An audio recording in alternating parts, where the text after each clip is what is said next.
Yeah, I agree. I agree with that. I'm laughing. I'm not laughing. I'm just laughing when you say it because it's true. It's a shame. Obviously, number of votes against the West Valley votes. Except for others.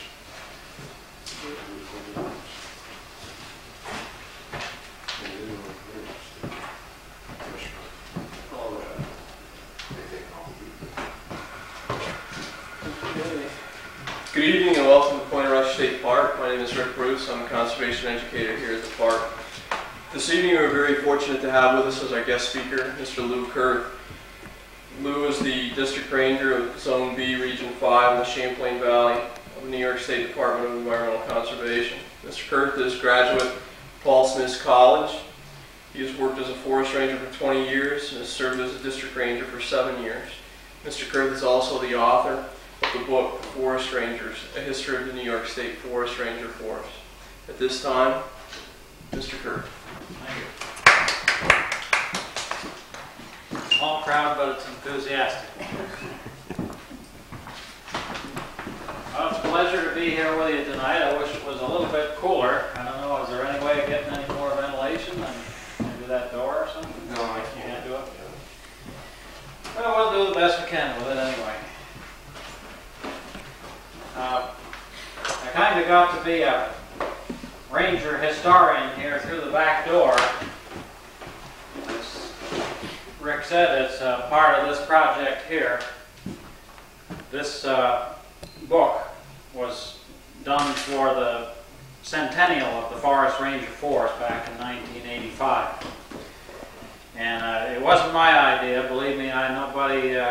If anybody had ever told me that I'd be writing a book here 27 years into my career, I'd have been kind of surprised. But at the time they were putting together the Forest Preserve Centennial back around 1984, they decided that somebody ought to put together a lot of the facts and information about the Forest Ranger Force, because they were also celebrating their 100th year anniversary at the same time.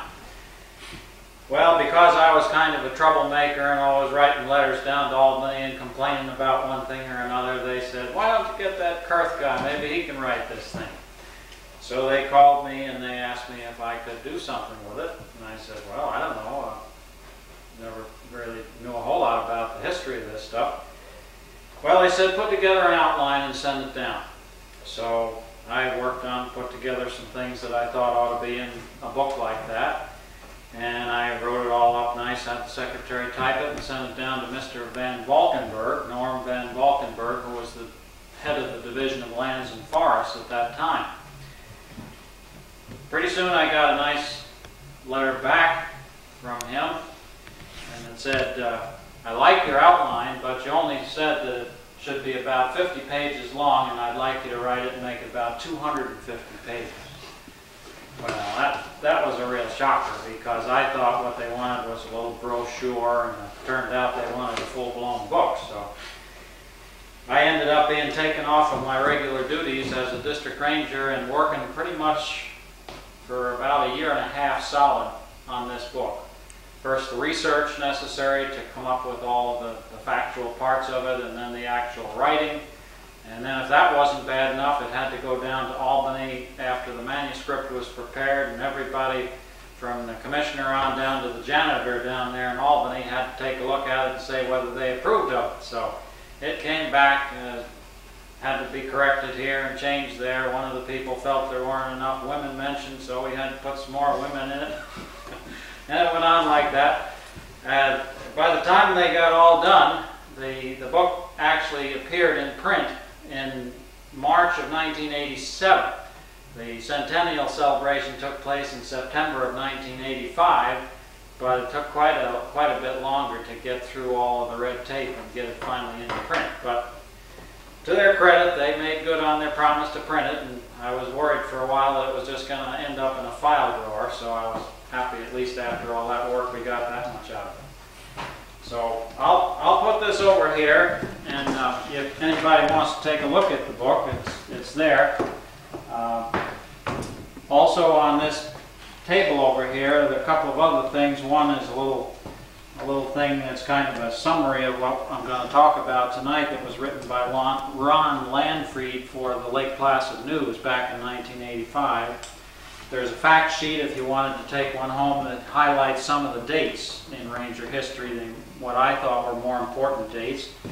And thinking that we'd have a lot of campers here tonight, but I guess we don't, I left some brochures here for the campers, so I don't know if that's more or less a fire prevention brochure. Also, if anybody's got any kids that they know, we have some Smokey the Bear posters with baseball stars. So if you have any kids around the house who want to take some posters home, why, feel free to. Just brought in a couple of things here to give folks an idea what the tools of the trade are for Rangers. The Ranger job is so different all around the state of New York and even from region to region that it's kind of hard to say what the job is. But of course it has a lot to do with forest preserve land. That's the public land, and also state forest land and other state-owned lands. The Ranger Force is the lead agency, you might say, to protect those lands, both protect them from fire, protect them from timber trespass, and try to keep the use where it ought to be and not have too much misuse, cutting of trees, so on, campfires left burning and so forth. We get into some of the basic duties. Search involves things like this. You go from your regular Ranger hat to a hard hat, because a lot of times searches involve getting into precarious places, rock rescues and water rescues and so forth. We'll talk a little more about that. And over the years we've learned a good deal about hardware such as this, which is a familiar sight to rock climbers, technical rock climbers, and now it's also familiar to Rangers. In the water rescue business, this is a pretty common item. That's a throw bag. It's probably the simplest and cheapest rescue equipment for helping somebody in trouble in the water. And of course, this is represents our fire prevention program, which Rangers are in as Smokey the Bear's helpers. We do a lot of permit writing. We do writing of permits for people who want to burning brush. We also write permits for people who want to camp on the state forest lands. So those are also part of the job. First aid kit, we try to have the Rangers so that they can respond and do the emergency first aid that is necessary to get people from where they're injured to more adequate doctors or EMTs and so forth. So we do have to have a little knowledge of first aid. And this thing is not a gigantic gum wrapper. No, it's a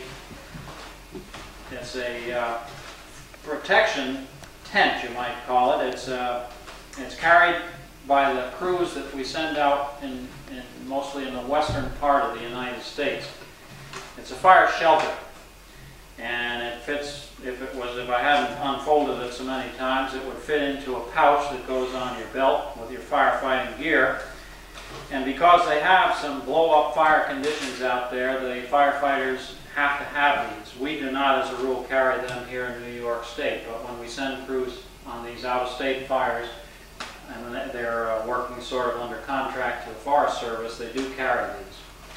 And what that does is if you get trapped in a fire blow-up situation, you pull that out, put it over you, crawl inside it and hold it over you while the fire blows over, and it has proven to save lives. Happily for us in New York State, we don't have too many of those kind of fires, although those of you that may have been here in the spring will recall that we did have a serious fire, blow-up conditions in the Franklin County area, Vermontville, and that fire burned about 300 acres before anybody hardly knew what happened. And many buildings were threatened. A lot of people very scared over that fire. So it can happen here too. There was another fire similar to that back in 1962, I believe. Is that right, Joe? About 1962 down in Glens Falls area. That was similar to the one in Vermontville. By the way, I'd like to introduce Joe Ducharme. Joe is here tonight as going to keep me on the straight and narrow path and make sure I don't tell you any lies. Joe is just retired as the forest ranger from Lion Mountain over here in Clinton County. So, Joe, we're especially glad to see you again.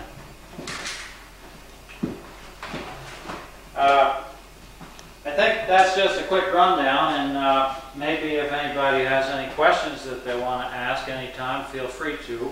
Otherwise, we'll move on into some slides, and I'll try to give you a little bit of a rundown of some ranger history.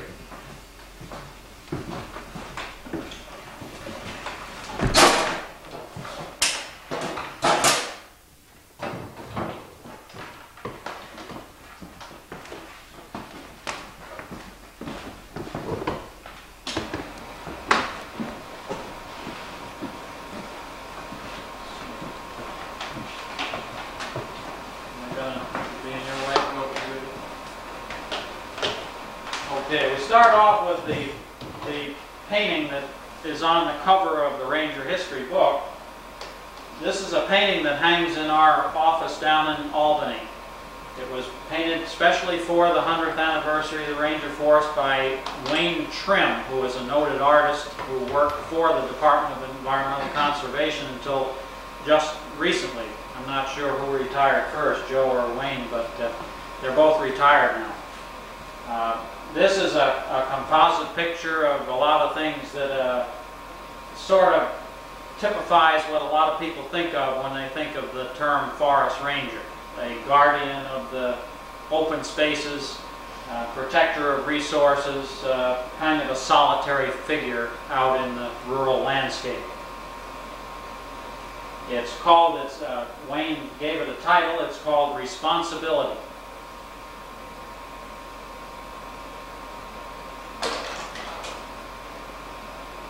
I put this in here. This is a photo from Fort Ticonderoga, and I was interested in the uniforms because it reminds me of the fact that the Forest Ranger name comes from terminology that dates back to the French and Indian War. At that time, in the mid-1700s, Robert Rogers, who was a resident of New Hampshire vicinity, was being hotly pursued by the local sheriff for some questionable activities of some of his dealings there. I think maybe some gambling debts or whatever were involved. Anyway, in order to avoid being thrown into jail, Rogers came up with a plan to try and put together a militia group of woodsmen that could go and join the British forces that were fighting and not doing too well, mostly up in the Lake George, Adirondack region, fighting against the French. Rogers sold this idea to the governor, the king's governor in the New Hampshire area, and so a company was raised, a ranging company is what they called it. And Rogers apparently had pretty good luck picking out good woodsmen, and he had some apparent leadership skills that were quite outstanding because in the years following, he and Rogers' Rangers proceeded to turn the tide for the British by using tactics that the British Army just wasn't accustomed to using in warfare. They revolutionized warfare using these tactics, and they built a reputation for the name Rangers that has gone right on through till the present time. And we see that name used in the military services, by police agencies, and by many forestry agencies, denoting people who are very skillful and particularly good in the woodsmanship area. As we move ahead with the idea of why rangers came into being, we have to take a look at conservation. As we became a nation, the United States began to be looking at its transportation options. In New York State, that meant the canal systems. Governor Clinton was very instrumental in building canals, and many of the people who I guess you would say would have been the Chamber of Commerce people today were merchants in those days that wanted to be sure that there was adequate water for those canals to move their products. And they began to turn to the Adirondacks, and they saw that as a source of water. And because of that, they thought it was something that ought to be protected. Many rivers come in the Adirondack area. This is the Blue Ledges in the central Adirondacks, the upper regions of the Hudson River. But that water supply is what was of interest to many people in those early days of the 1800s, the last part of the 1700s. As time went on, more and more people discovered the Adirondack region, and they started to come here for recreational purposes. Hunters, fishermen, campers all began to gravitate to this area, and they came all the more so because of writers like William H. Murray, who wrote books about how much fun it was and excitement to be here and camp out and hunt and fish. So more and more people came here, and being unfamiliar with the area, they enlisted the services of local woodsmen who became the first of the Adirondack guides. At the same time, many people were seeing great opportunities for capitalistic ventures in the logging industry. And in those days, of course, there were no regulations on logging, so they were free to do exactly what they wanted. In many cases, this meant kind of an overcutting of much of the land. And we can see some of these early photos of these type of practices. Of course, when this kind of cutting took place, it didn't take long after the sun beat on that for it to become tinder dry and become a fire hazard. And then, of course, the fires came, and they were very, very difficult to put out. As a matter of fact, it was really impossible with the type of firefighting capability anyone had at that time. So fires just raged through these areas periodically. Because of these things, the logging not being controlled, the fires getting out of hand, threatening people's homes and villages, and the need to conserve water, many people took an interest in conservation in this area. And as conservation began to take hold, different groups and different individuals came forward and began to go public with ideas and things that they wanted to see done to protect the area. This is a group of some of the first Arbor Day children working on the early Arbor Day celebrations, which began around the late 1880s. Individuals began to come forward, and this is Franklin B. Huff, who was a medical doctor in the beginning, but he decided that he was interested in forestry and kind of played down his activity in the medical profession. And eventually he became the first person appointed to what later became the U.S. Forest Service. It wasn't called that at that time. But he was a very scientific individual, and he spoke eloquently and forcefully for forest management, having these areas set aside and managed to produce timber and not allow loggers to just rampage through the woods. Another individual in the mid-1800s who became very strong in the leadership of conservation was Verplanck Colvin. Verplanck Colvin began to come to the Adirondacks and speak out from about, I'd say, the 1840s onward.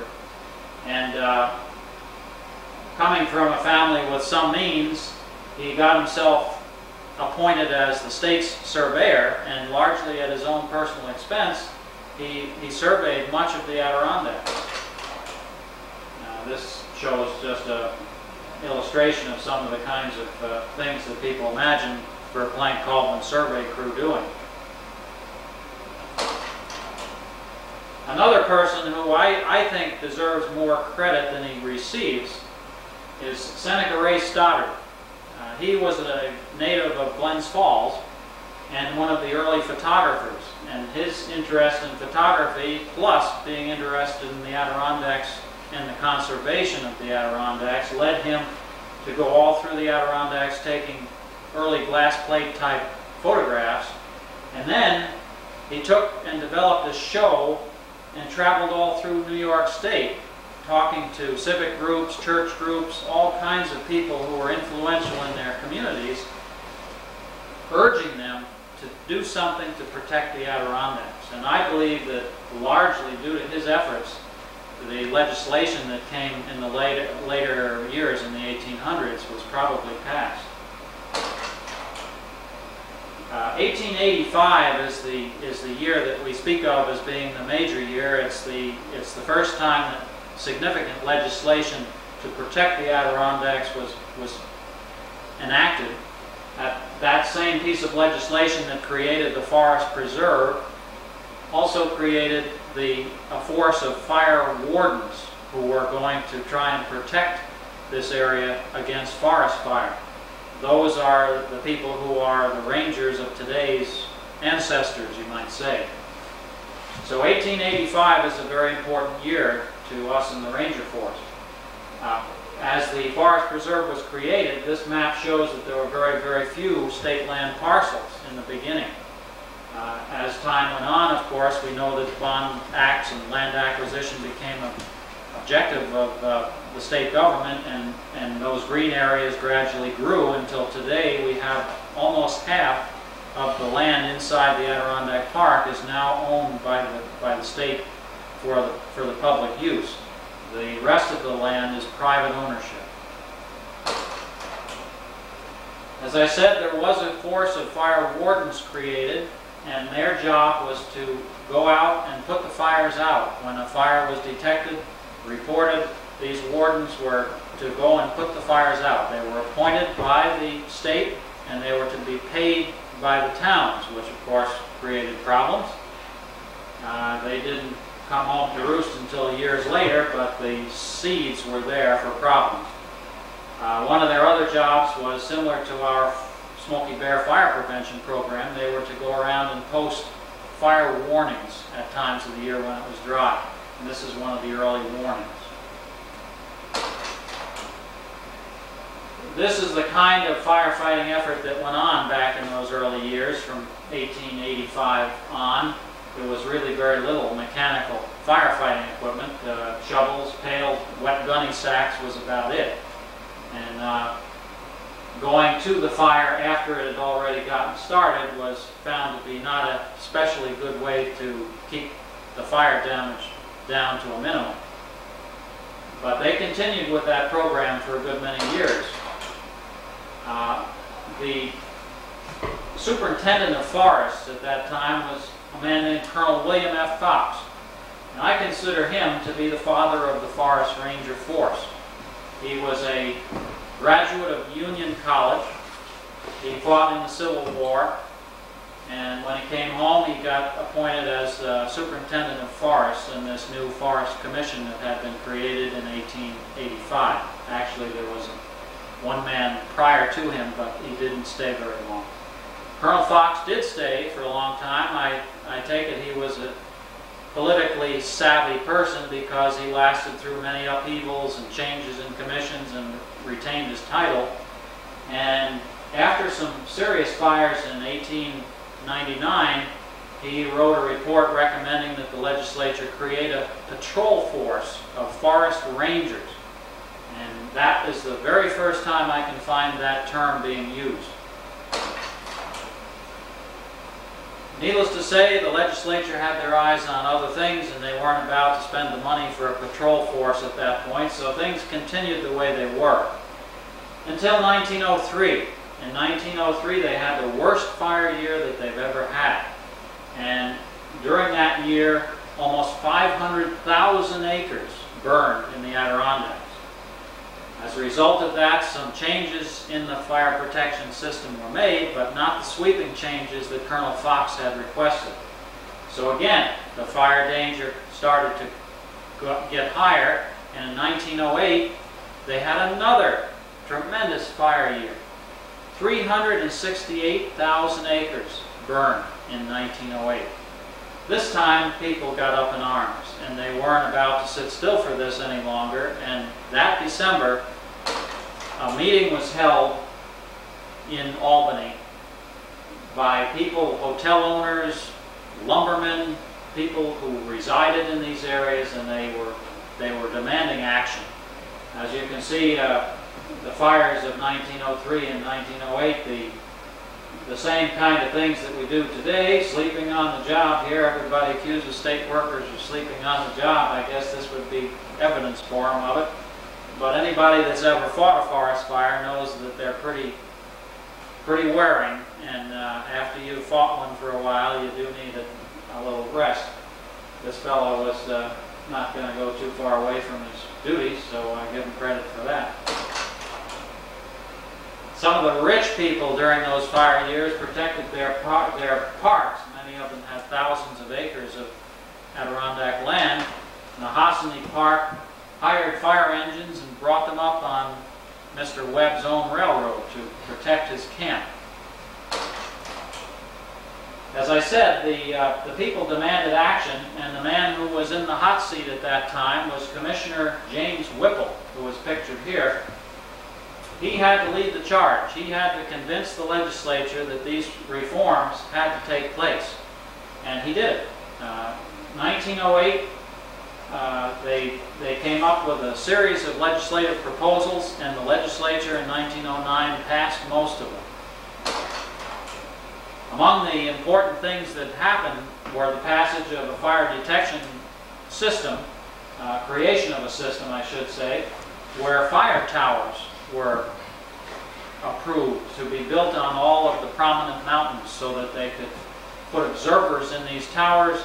In some places where they were just a bare rock, they could even put an observer sitting on top of the bare summit, but many places where there were forests, they had to put a tower up.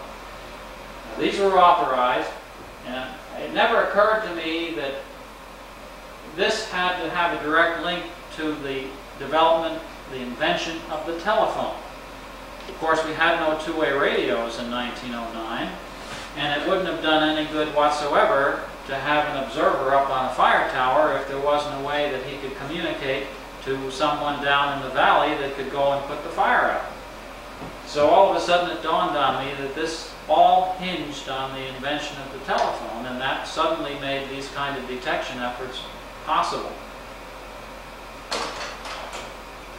Here's another fire tower. This is the early tower on Gore Mountain, and that is one of the first district rangers, Patrick Cunningham, probably around 1911. They started out by issuing forest observers on these mountains tents to live in, and of course that didn't work too good, as any of you that have been on top of a mountain know it gets quite windy. So they got to something a little more substantial by and by, and the observers gradually had a little better accommodations. Also, the district rangers of that period got to drive around in Model T Fords beginning in 1915. Several of those were bought and issued to the district rangers to facilitate the efforts of firefighting. As we proceed along now, we have adopted the title of Forest Ranger. This came not in 1909, but it came in 1911 on the recommendation of the later commission. And they said, let's call, we had gone through a transition from fire patrolman, well, first from fire warden, then they called them fire patrolman, and now they said, let's call them forest rangers. The dream of Colonel William F. Fox finally came true in 1911. So now they had a patrol force, just as Colonel Fox had envisioned, and they were out there patrolling to try and prevent fires and keep them small, with the observers on the mountains watching for these fires when they broke out, getting the word to the Rangers, and the Rangers responding and putting them out. The state had adopted the paying of these men. They were no longer paid by the towns, so that problem was resolved. And now somebody said, well, people seem to be interested in climbing up some of these mountains. We have a lot of these fire towers on mountains. Well, why don't we put a sign down at the bottom of the mountain where the trail starts from the roadside, and we'll invite people to hike up to the towers. So they did this around 1918, 1919. They started putting up welcome signs for the public to come and visit the fire towers. And to everybody's amazement, they were swamped with people that came and wanted to hike up to the fire towers. Well, it didn't take them long to realize that they were onto something here, that maybe there was a lot to be done here in providing recreational facilities for the public. And so in the first instance, a little bit of money was created to start a trail, a bridle path, they call it on this slide, on Slide Mountain in the Catskills. But in 1920, an allocation of a few $1,000s was put aside for building trails in the Adirondacks primarily. And of course the Rangers, being that they were about the only ones around that were working for the state, were assigned the job of cutting out these trails and laying them out and marking them and so forth. The hikers continued to flock to these trails. Every time they opened a new trail, especially climbing up mountains, people just loved it, and they flocked there in droves. This is an early hiking party in one of the high peaks, probably on Mount Marcy. Also, the interest in camping began to pick up. And so somebody in the department of that era decided, well, why don't we have the Rangers create some little pull-offs where people can camp. They can drive their Model T Ford up, and there'll be a little fireplace, a little picnic table, and they can pitch their tent and have a camping experience or just have a picnic or whatever they want. So again, the Rangers were assigned to pick out some likely spots and put a few fireplaces in, a few picnic tables, and make these little camping spots. Out of that grew today's state campgrounds. In the very beginning, they were no more than just a pull-off here and there, and then as people showed interest in using them, they gradually expanded, so that by the end of the 1920s, they were full-blown campsites with special rangers hired just to patrol them, first on motorcycles and later on the first pickup trucks. So this is how the Forest Rangers got involved with the campsite program, the campground program that New York State takes pride in today. More and more camp groups were being formed. Boy Scout, Girl Scout, church camp groups were coming to these areas to enjoy the outdoors and to instill some appreciation for nature in the kids. Here you see a group of Boy Scouts on one of the islands in Lake George. Also at this time, people began to get permission to build structures on public land. These were usually three-sided structures, lean-tos we call them today. And in the beginning, they were built by private individuals, so they took on all kinds of strange looks. And only in later years did they start to standardize, as the Rangers took on the job of building a standard lean-to according to a standard plan that the department had. And today, if you go in the woods, there are many, many, many of these lean-tos scattered all through the remote areas of the Adirondacks and also some parts of the Catskills. Loyal as always, the women were trying to keep the paperwork flowing as the men were out doing the work, building campgrounds and trails and so forth.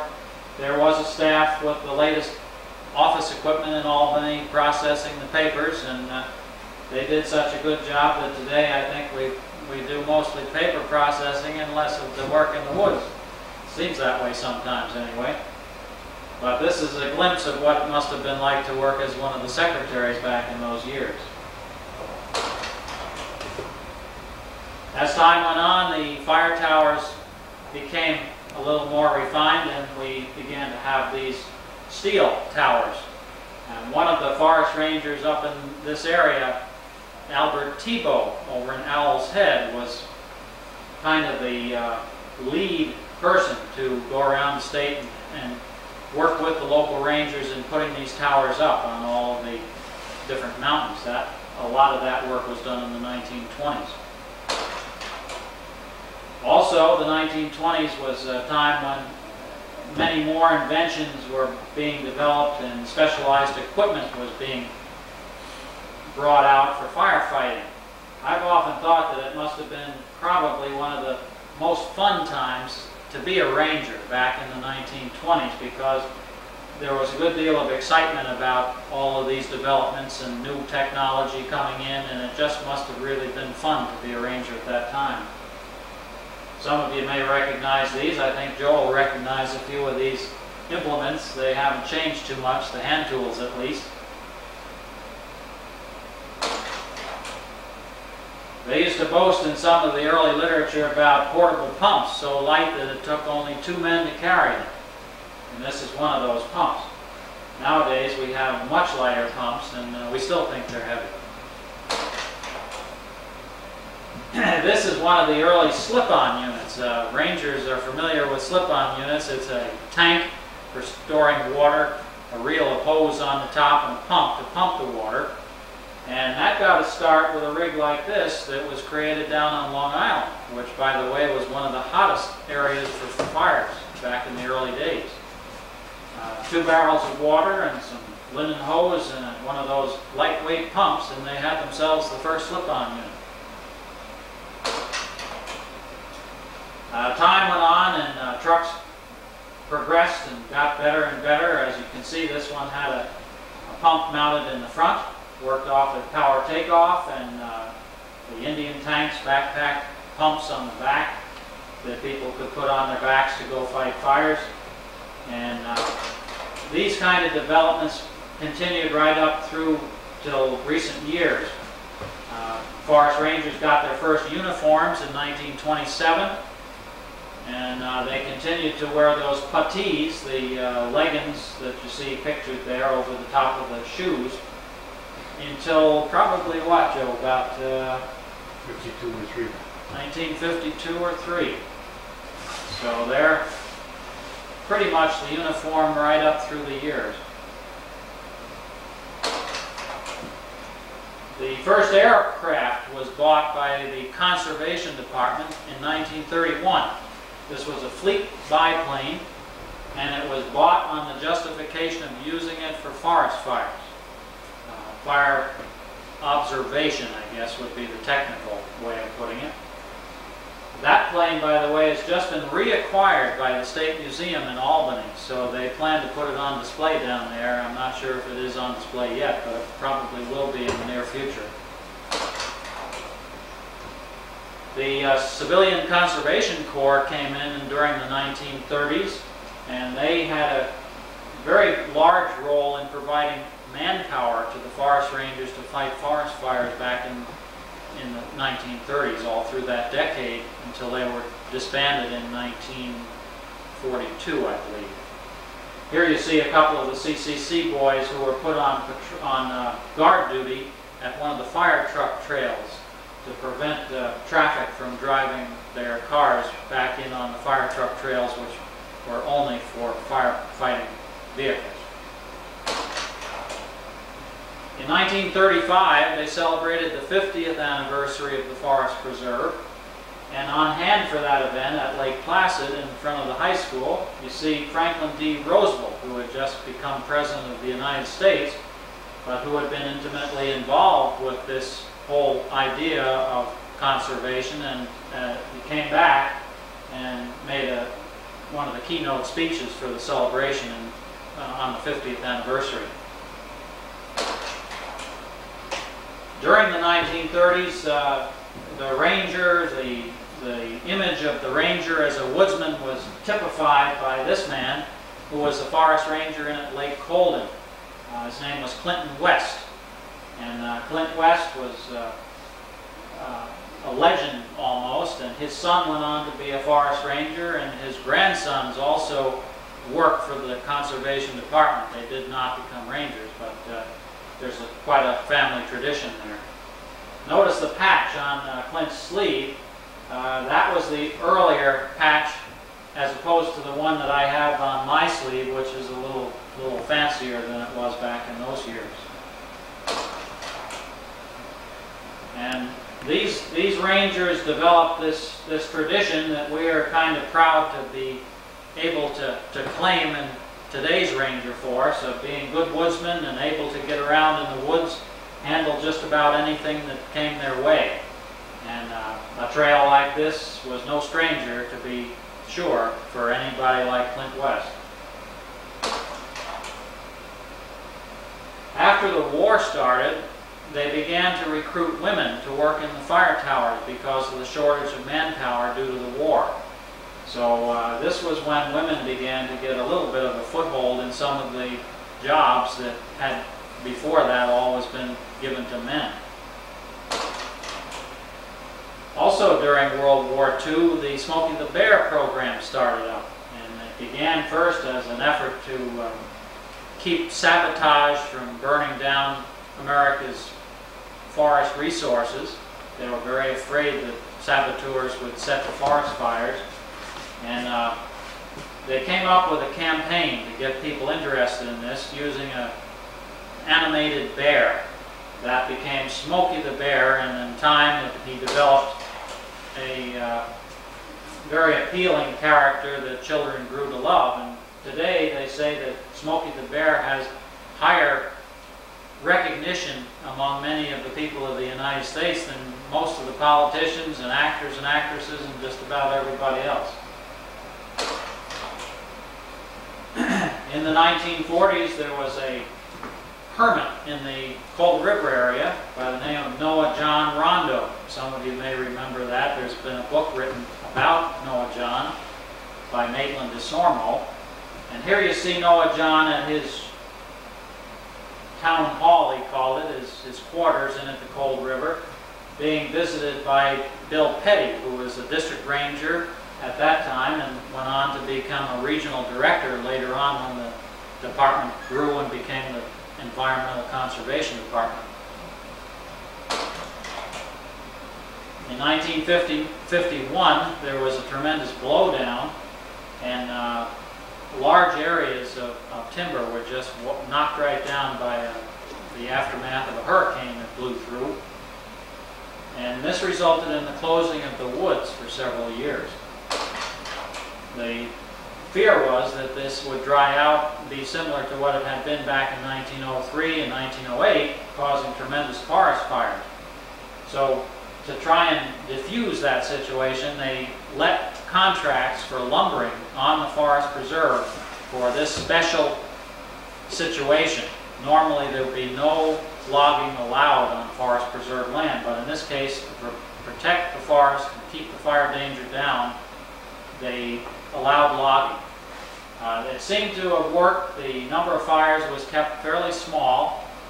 This is a fire that did occur in that area. Didn't get to be much more than 200 or 300 acres, which is a lot smaller than it might have been if they hadn't taken precautions. I like to look at some of the fire crew there. Their faces are so black from soot there that they look more black than white. And that's, of course, typical today. Any of you that have ever fought fires, you come home and take a look in the mirror and scare yourself because you don't look so good after being out in that soot.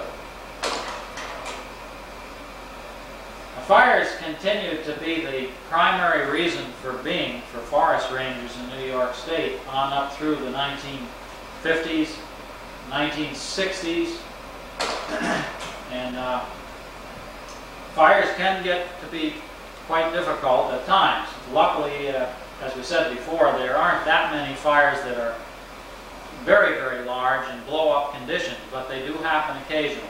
This is a fire that was down in Pottersville one night, resulting from construction on the Northway. In the mid-1960s, we started to get a little bit of money. During a drought period, I guess the state felt that we had to have some more money to provide these kind of safeguards. And so we finally got two-way radios, reliable two-way radios. Prior to that, they'd had two-way radios, but they were military surplus, and sometimes you could get out and communicate, sometimes you couldn't. But these were very good and state-of-the-art at that time. And we felt very proud to have them, and for the first time ever, Rangers could get out and patrol on dry days and not have to be hanging right around by the telephone in case a fire call came in. The state also acquired a TBM, converted torpedo bomber, that was excess property from World War II. They outfitted it with tanks so that they could drop 650 gallons of water or fire retardant on a moving fire. And for several years we got some benefit out of that, particularly during the drought years. The state bought their first helicopter in the mid-1960s. Again, much of the justification for the helicopter came from the work of the Ranger Force in firefighting. And later on, the helicopter proved itself to be a very valuable tool in search and rescue. Rangers continued to work on the interior land, developing and maintaining facilities for recreational use of the campers and hikers. Hunters, fishermen, all the people that use the public land got the benefit of these things that the Rangers built or maintained. And here's one of my favorite pictures of years ago when I got to get out in the woods a little more, and even a simple job like cleaning up somebody's garbage was fun because it was a walk in the woods with my favorite dog. The Adirondack Sign Law was created in 1924, and there were obviously problems back then. And today we continue to have problems with the sign law due to jurisdictional overlap, and we just can't seem to get our act together to get that problem solved. 1971, the Rangers really started to get into search and rescue on a much bigger scale than they had prior. They had always done search and rescue work because they were the experts about the woods. But the department had never recognized it as an official program. They had just kind of taken some money away from the firefighting funds and used it to pay for whatever search and rescue work had to be done. In 1971, a boy named Douglas Legg became missing in Newcomb Lake on the Santanoni Preserve.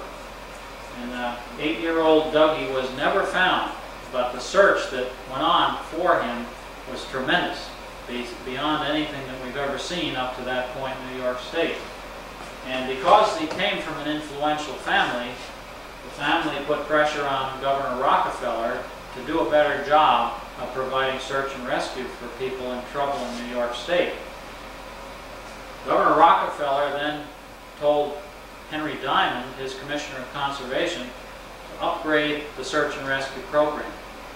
And that was the start of search and rescue, where the Rangers began to get training and more funding and much more involvement in search and rescue. It began with the creation of specialized search and rescue teams that were trained. Each team had 10 Rangers and 2 leaders, a leader and an alternate leader. There was 2 of these teams were in the Adirondacks, 1 in the Catskills. They went anywhere in the state that they were needed. And during the 1970s, they traveled all over the place working on searches. In addition, the training that they received was passed on to the rest of the Rangers. Now, there were only probably 120 Rangers if you count in some of the supervisors, the district Rangers. But these teams used their training and took it back to the rest of the Ranger force and trained them. So that after a few years, all of the Rangers started to come up to the standard of training that the teams had, which was seems to me a pretty good, cost-effective way to do business. From that time on, rangers carried out searches in a little more professional way, with a little more recognition from the department and a lot more support from the department. And there are all kinds of incidents. We in this region, Region 5 here, including the high peaks of the Adirondacks, we run about 100 to 150 search and rescue missions a year. The state, that's about half of all of the search and rescue missions in the state of New York. Here you see some searchers on a crew that was searching for someone in the high peaks back in the 1970s. Along with things like that, rangers learned how to rappel off of cliffs, bring off people in litters down rock ledges, take ledges like this at Rogers Rock, where the descent is tremendously long, and learn how to hook ropes together so that the descent can continue. And many, many technical things. Whitewater rescue came in a few years later as that sport became popular, and several deaths occurred on the Hudson River, in the Hudson River Gorge area. That area today is almost a mecca for people on rubber rafts. Every spring, commercial rafting companies come in, and people pay a lot of money to go down through the gorge on a rubber raft. You make a mistake in those high water times in the rivers, and this is what you can end up with if you're a canoer. Every year we see quite a few incidents like that. At the same time, rangers learn to use the helicopters, trained with the helicopters for evacuating, for descent, getting down into an area where they were needed on a search or rescue. They work both night and day because, of course, a lot of our missions take place at night, or they start in the day and they don't end up until the wee hours of the morning. So many of our practice sessions, not many, but some of them, do take place at night. In the 1970s, rangers were listed as peace officers under the criminal procedure law, and their powers of enforcement were expanded. About that time, they also began carrying firearms on a full-time basis. Their enforcement work took them back to inspect logging jobs. They work on streams protection, trying to keep siltation and toxic chemical, all kinds of things out of the waters. And also they continued to monitor the public lands, and although they did no longer do the actual work on the trails, they did monitor what was happening and request work to be done and see to it that it was done properly.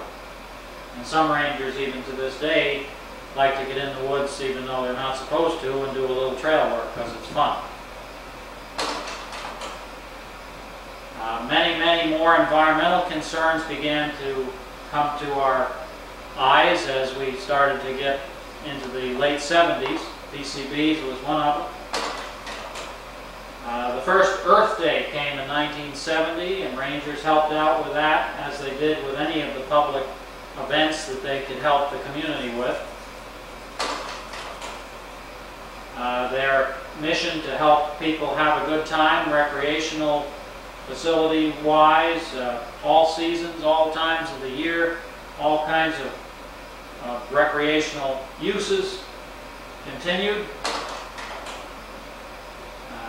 Cross-country skiing is a relatively new sport that's caught on, and we've provided trails and facilities and rescues for people that get in trouble.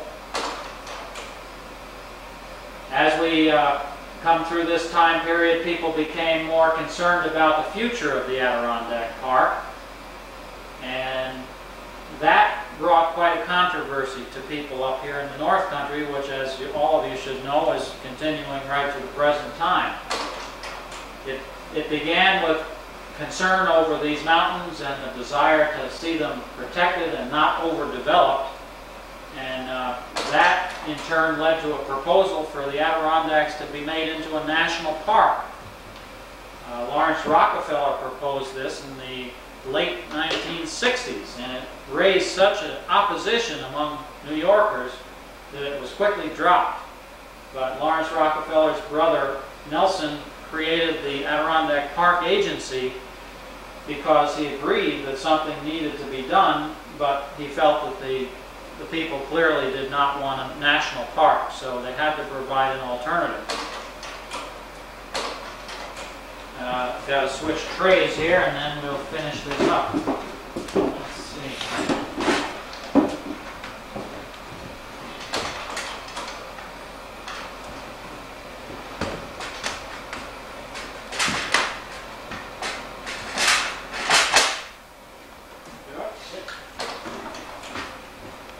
The Adirondack Park Agency was created, and basically they put into effect a zoning plan for the Adirondack Park.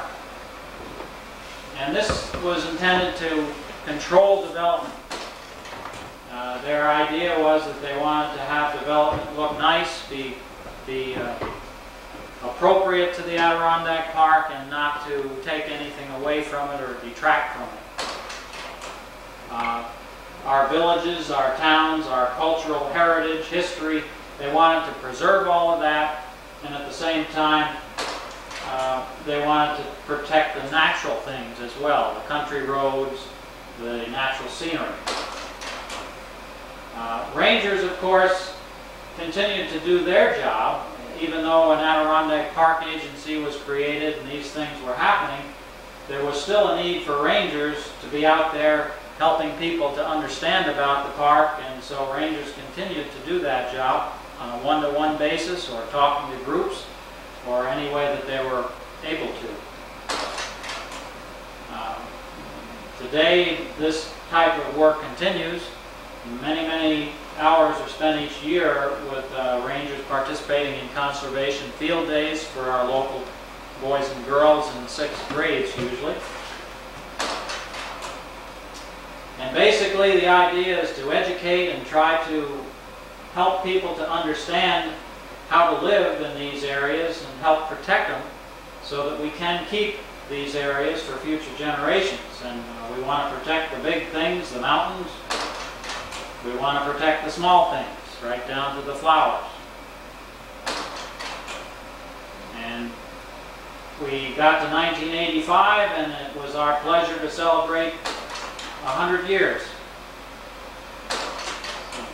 Yeah, 100 years of the Forest Ranger Force being in business. So 85 to 91, now we're 106 years, going to be 107 years old next year. This was a parade forming up for the celebration, the Centennial Parade in Lake Placid in 1985. The Adirondack region is well worth protecting, and I think, maybe I shouldn't say it, but I think the Ranger Force has done a pretty good job of trying to protect it over these last 100 years. Certainly they haven't done it alone, but they're well aware of this valuable resource that we have, and they do their best. I know they do. There's just so much beauty up here, no matter what direction you want to look and no matter what season of the year you want to pick. It's just a pleasure and a privilege to live in the Adirondacks and to enjoy it and to try and help protect it. We're lucky to have so much water. In the winter it's a little more forbidding, but it's still beautiful. And you see these little things in the woods, sometimes you wouldn't even pay any attention to them, but they can be pretty. Just a whole lot of very nice places for people to go and enjoy nature.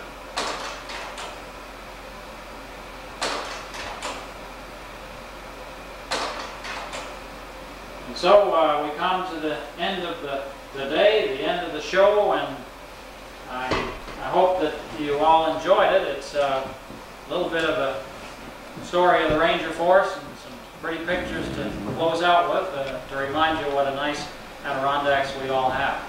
Thank you.